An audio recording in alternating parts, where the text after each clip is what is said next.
de distinguir el espíritu de la materia. Si te fijado, ¿no? Se pone un ejemplo y el ejemplo es que imaginaos vuestros pensamientos y vuestras emociones. Veréis, tanto los pensamientos como las emociones están en la mente. Es como una red, imaginaos que fuera una red, como si fuera una red de pesca, donde están mezclados los pensamientos. Yo os digo, ¿podéis separar los pensamientos de las emociones? Es difícil, ¿no? Porque siempre está uno, porque piensa y siente y tiene la emoción que es la manifestación, ¿no? Y está todo mezclado. O eso pasa con el espíritu, o el alma, ¿no? Veréis, espíritu y alma no es lo mismo, pero en una charla breve lo podemos utilizar como sinónimo, ¿no? Entonces, ¿cómo quita el espíritu de la materia? O sea, ¿cómo llegas a espíritu? Pues eso es el trabajo del yoga. El trabajo del yoga no es hacer un ejercicio físico. Eso forma parte. Mira, veréis, no es que yo sea contrario a nada, yo no soy contrario a nada. A mí todo me parece bien. Todo tiene su utilidad. Así que yo no estoy en contra de nadie ni de nada, ¿no? Porque para mí todo eso es una visión tántrica de la existencia, ¿no? Que todo es perfecto, porque es así como tiene que ser, ¿no? Forma parte de nuestra evolución, nuestro progreso, nuestro desarrollo. Bien. El yoga físico, el Hatha Yoga, o sea, para Patanjali, para que vosotros veáis, el yoga físico, el único interés, o sea, Patanjali solo habla de la postura de la meditación. O sea, todo el interés de Patanjali del cuerpo físico es que la espalda pueda estar recta y encuentres una postura estable y cómoda que puedas estar inmóvil durante horas, para que el cuerpo no entorpezca ni distraiga al alma para que se pueda manifestar con claridad. Y dirán, pero bueno, si postura de yoga hay miles, o ninguna es originaria de Patanjali. Las de Patanjali, o sea, las auténticas de yoga, son las posturas de la meditación. El resto son posturas de, sobre todo, la gimnasia sueca y posturas de los gimnasios, del aeróbic, mezclado para Occidente, para la visión occidental, lo cual veréis como no está mal, veréis como todo es bueno, porque si no llega a ser por eso, aunque eso no es original, pero si no es por eso, el yoga no se conocería tanto, para que veáis como también, cuando hay una distorsión, esa distorsión también tiene una utilidad. O sea, la forma de entrar en la mente occidental es, pues, por ejemplo, todo el mundo quiere ir al gimnasio y ponerse fuerte y guapo, ¿no? Entonces, esa es una forma de entrar en yoga, ¿no? El yoga, sabéis que, por ejemplo, Patanjali habla de la Ashtanga Yoga, las 8 ramas del yoga. Luego hay muchas ramas, hay muchas más. Pero vamos, hay muchas ramas, además de la Ashtanga Yoga, que es el yoga físico. También es cierto que el yoga físico, de eso yo sé que no se habla, porque yo he ido a muchas clases y ninguno lo habla. Lo más importante del yoga físico es que los nadis se abren.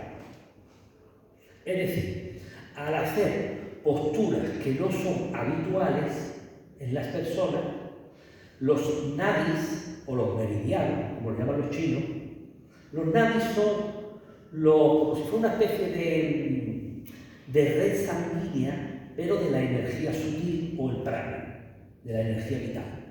Entonces, al hacer movimientos y ejercicios diferentes a los comunes, pues entonces se abren nadis que normalmente no están abiertos. Por eso es tan bueno el yoga físico, porque consigues, y por eso los yogis tienen más salud que la gente que no practica yoga, porque al tener más nadis abierto, tiene más capacidad de captación de energía vital, y entonces tiene más vitalidad en su cuerpo que una persona que no practica yoga. Luego está el yoga de la respiración, el mantra yoga, etcétera, etcétera.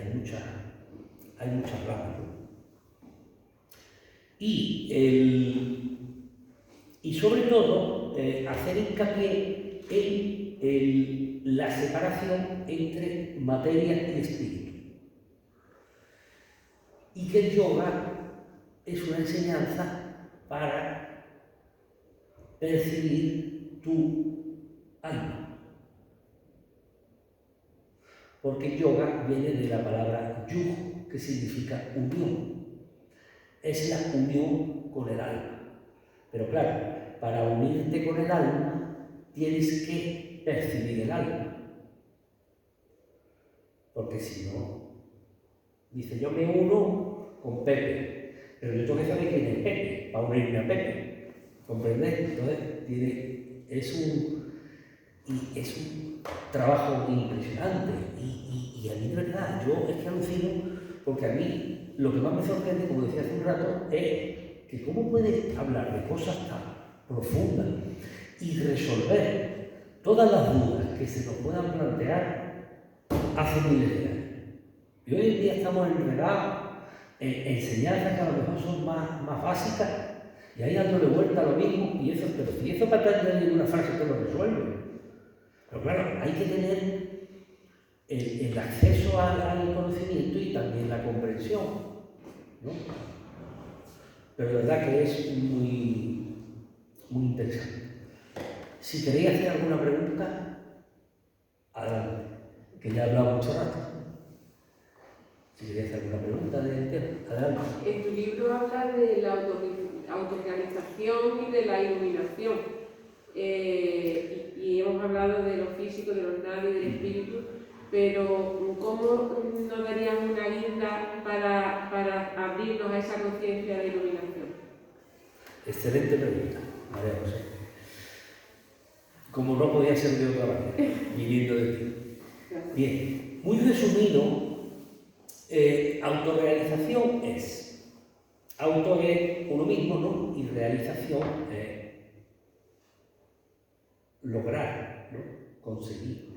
Entonces, la autorrealización es la realización del sí mismo. Es decir, una persona está autorrealizada cuando, por ejemplo, a través del yoga,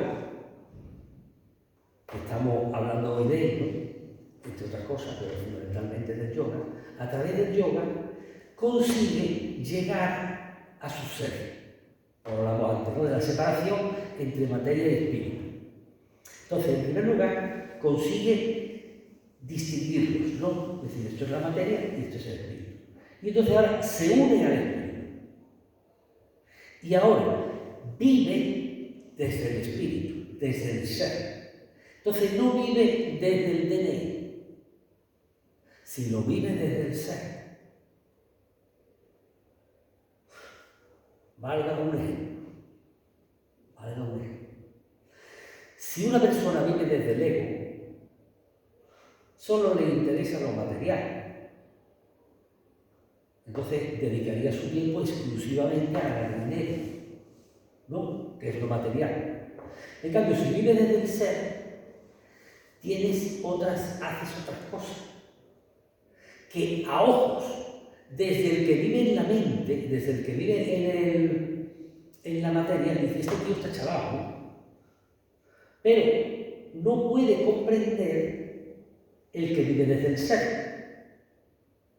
Entonces, la autorrealización es un ser autorrealizado, es un ser, una persona que ha llegado a la consciencia de su ser y vive desde el ser. Eso es un ser autorrealizado. Bien, eso es autorrealización. Y la segunda pregunta, la iluminación. Liberación e iluminación. La liberación, o Kaivalya, dicho en sánscrito, que es el capítulo 4 de los Yoga Sutras, es Kaivalya, la liberación. La liberación es cuando cesa el enredo.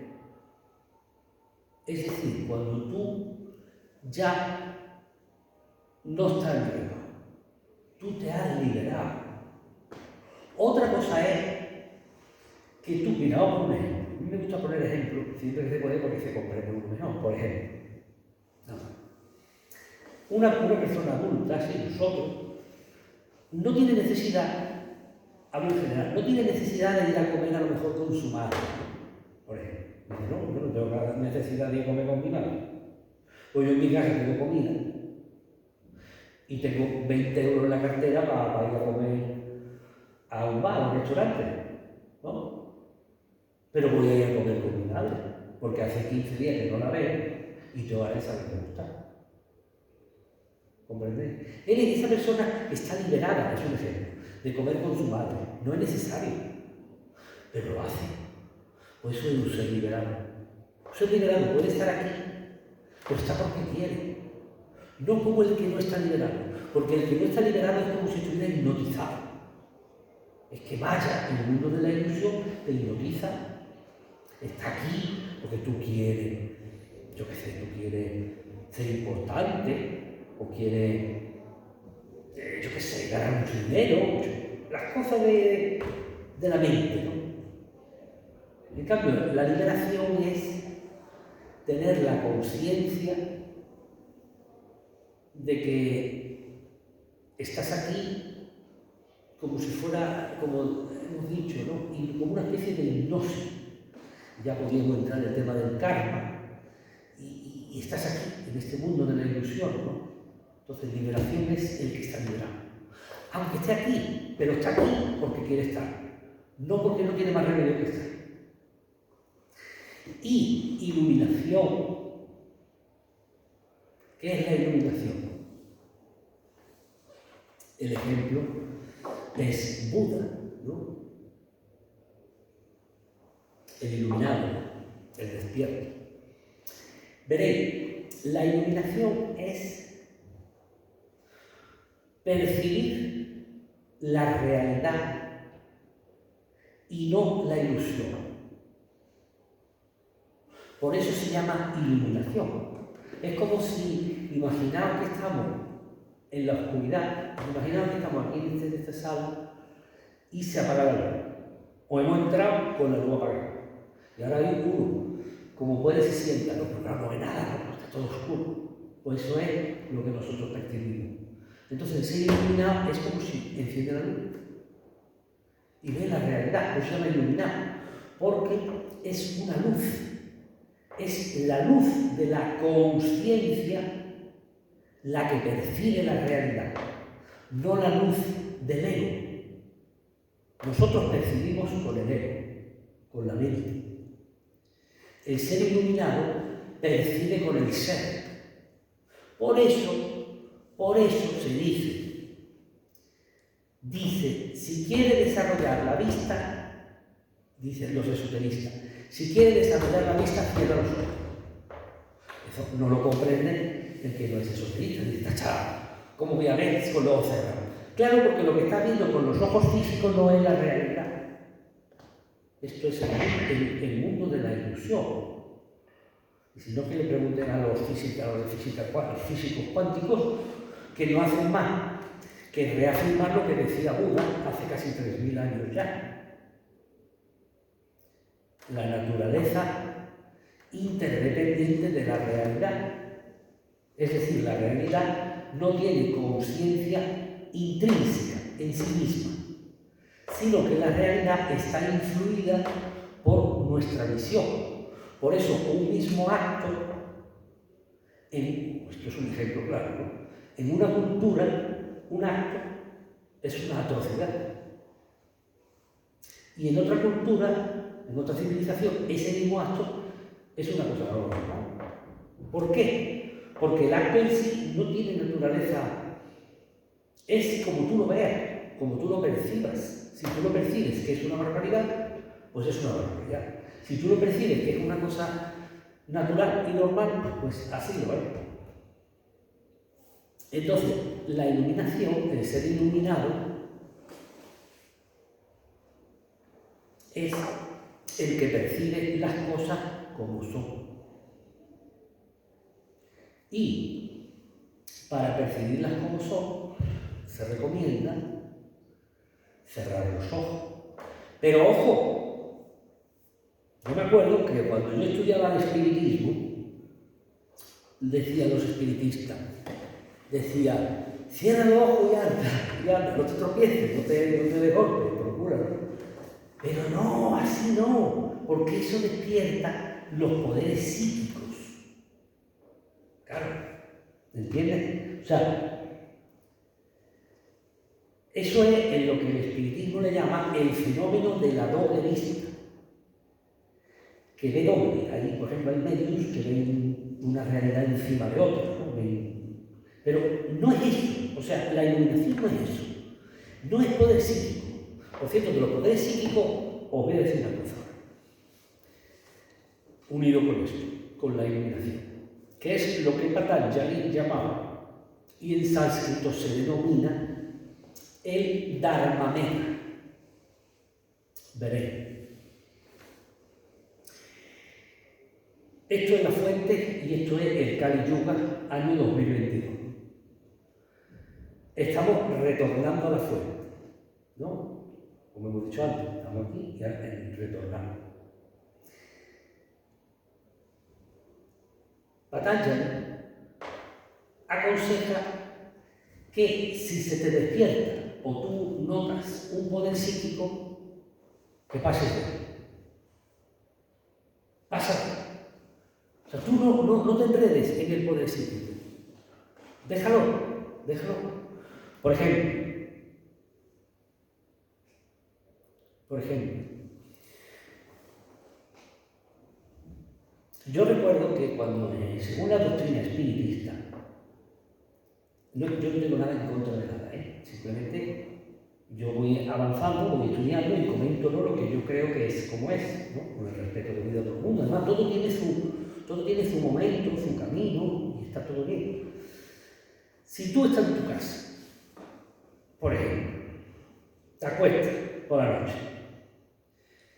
y tú ves lo que se llama vulgarmente un espíritu ahí, y a la noche siguiente otro, o el mismo, y otra vez, pues según la doctrina espiritista, tú lo que tienes que hablar con él y decirle qué necesitas, tú qué es lo que quieres, qué quieres conmigo, ¿no? ¿Por qué te quieres comunicar conmigo, ¿no?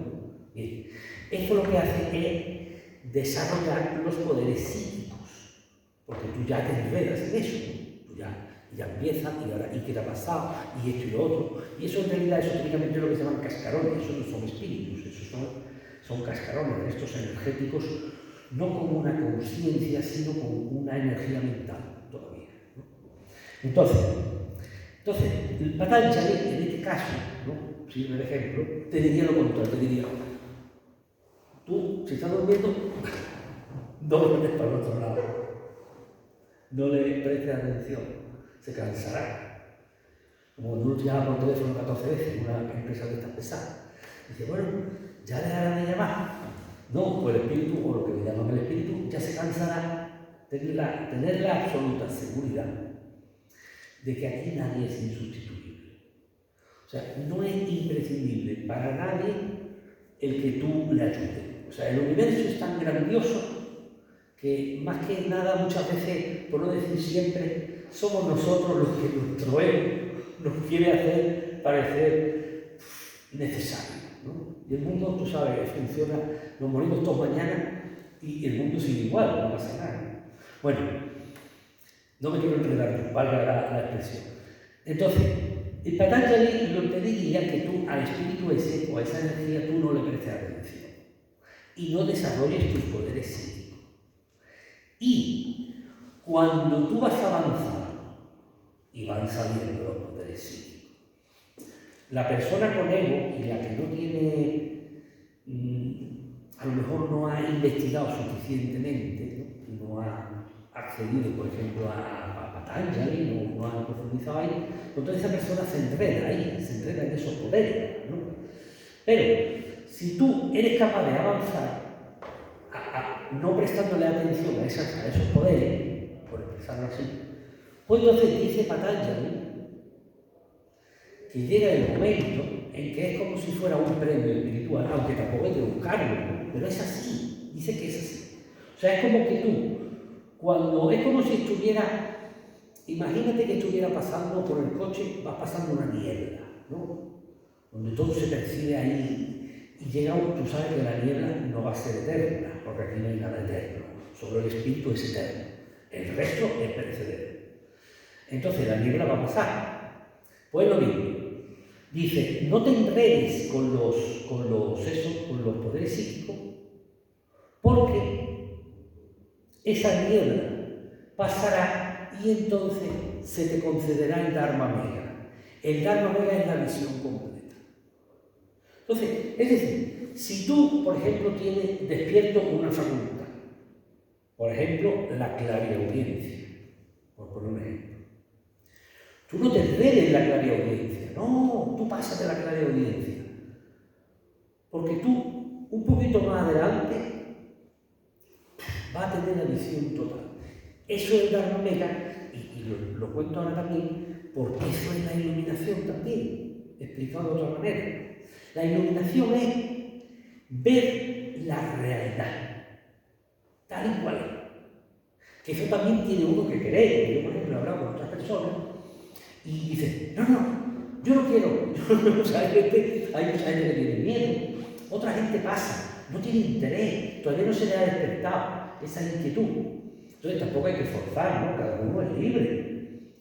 Pero al que quiere, como decía Jesús, ¿no? Pedid y se os dará. No pide, no te va a dar. O sea, vosotros habéis querido, por ejemplo, habéis querido tener conocimientos, ¿no? Y tener sabiduría, y las puertas se abren. Al que no quiere, pues es como, tú quieres ir a una casa, toca el timbre y te abre. Pero si tú no vas, pues no se te abre la puerta, y es así de simple. El que no tenga interés o no quiera saber, pues no sabrá. Y el que se quiera quedar, por ejemplo, aquí, pues se quedará aquí. El que quiera avanzar más, pues avanzará más. Entonces, al final, el yoga, el Patanjali, los Yoga Sutras, son como un mapa, donde él, que ha hecho el camino, te explica qué es lo que tú te vas a encontrar. Y entonces, digamos que lo facilita, ¿no? Porque tú ya sabes lo que va apareciendo.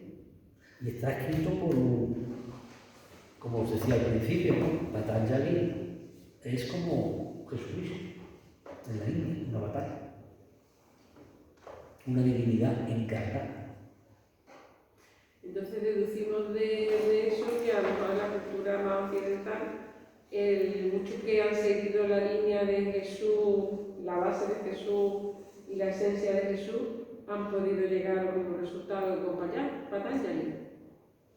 Verá, según las filosofías indias y el yoga, el cristianismo entra dentro de lo que se llama devocional. Es decir, verá, vamos a ver. El cristiano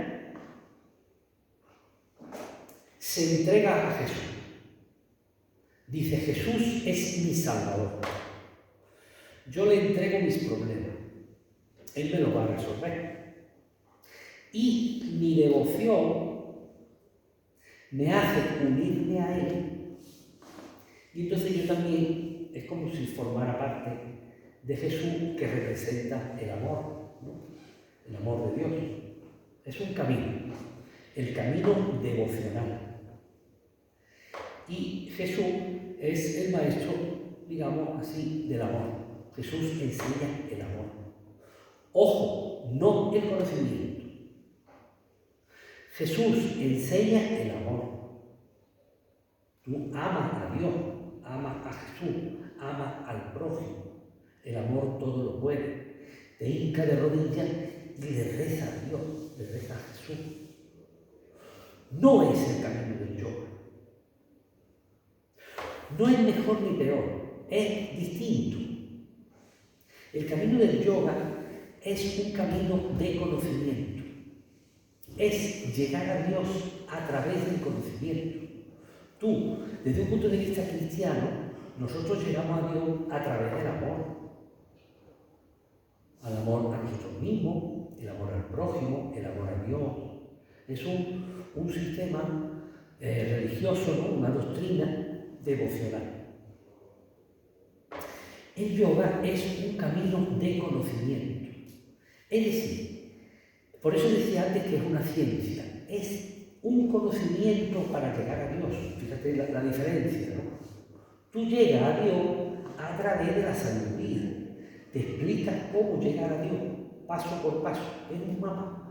Dice, tú vas a ir a Madrid, mapa.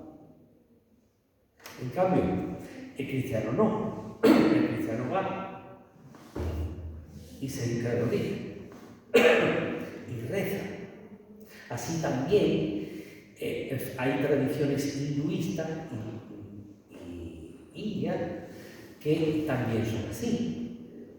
Por ejemplo, ahora estoy recordando yo el Hare Krishna. Los Hare Krishna también son devocionales. ¿No ves que ellos están siempre cantando? Cantando es como nuestras oraciones. Que nuestras oraciones son mantras, a ojos de doctrinas indias. Pero es diferente.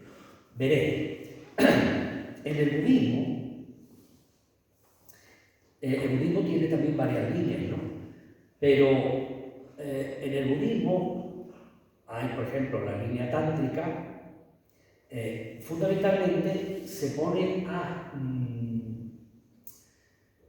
es también como devocional, ¿verdad? Se pone a meditar en el Buda. Entonces, te dice, tú imagínate que el Buda, imagínate que hay una imagen de Buda, ¿no? Dice, tú imagínate que el Buda representa el amor, por ejemplo, ¿no? Entonces tú haces una meditación, el amor absoluto, el amor divino, ¿no? Entonces tú haces una meditación en el Buda para tú fundirte con el Buda. Es decir, si tú te fundes con el Buda y Buda representa el amor absoluto, entonces tú eres el amor absoluto. ¿Comprendes? Ese es un camino. Y el cristianismo es así, es devocional. En cambio, el yoga es, podríamos decir, intelectual y práctico. O sea, tú primero tienes que comprender el camino y luego practicar, realizar.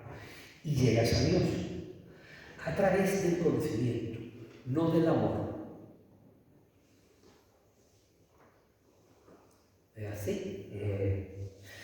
También, claro, ¿qué es la perfección? La perfección es como dice, ¿no? Dice, un pájaro tiene dos alas, el amor y la sabiduría. Esas son las dos alas.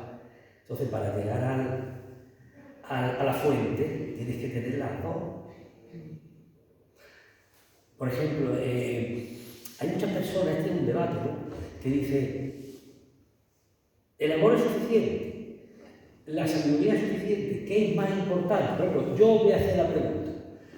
¿Qué creéis que es más importante? ¿El amor o la sabiduría? Las dos cosas. Yo creo que las dos cosas. Las dos cosas. El amor, en mi opinión, conlleva la sabiduría, vamos, que es el amor sin sabiduría no es amor. Claro.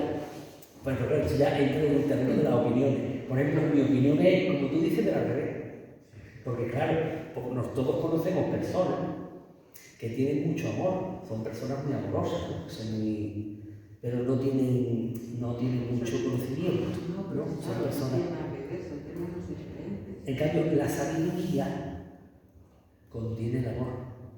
Porque, por ejemplo, un sabio, una sabia, una persona con sabiduría... Pero bueno, al fin y al cabo, esto no es relevante. Lo relevante es como lo de las salidas del pájaro, ¿no? Amor y sabiduría. Entonces, yo por ejemplo, que a mí me gusta estudiar todas las doctrinas, nunca hago, digamos, estas mejor que otras, ¿no? Sino que todas, yo las veo todas juntas. Es como por ejemplo la cultura. Hay personas que, incluso instituciones y tal, que apoyan mucho determinada cultura, ¿no? O determinada manifestación cultural. Yo creo que no, de verdad, si vivimos en el mundo de la unidad, yo creo que todo es cultura. Y mira, si podemos traer aquí una enseñanza india, por ejemplo, interesante para nosotros, lo mismo que podemos llevar una enseñanza nuestra, española, a la India, no pasa nada. O sea, lo bonito es intentar crecer todo, ¿no? No hay que tener apegos culturales, creo yo, ¿no? Además, si tú crees en la reencarnación, pues te das cuenta que las patrias son algo relativo, porque hoy has nacido español o española en esta ocasión, pero las veces anteriores, tú vas a saber, ¿no? A lo mejor has tenido 500 nacionalidades diferentes, ¿no? A saber, ¿no? ¿Alguna pregunta o comentario más? Bueno, yo comentarios tendría un montón, porque, vamos, practico yoga, como le he dicho, ¿no? Me surgen muchas reflexiones, pero bueno, una de tantas, bueno, darle las gracias, ¿no? Por la exposición, por lo bien que ha sido.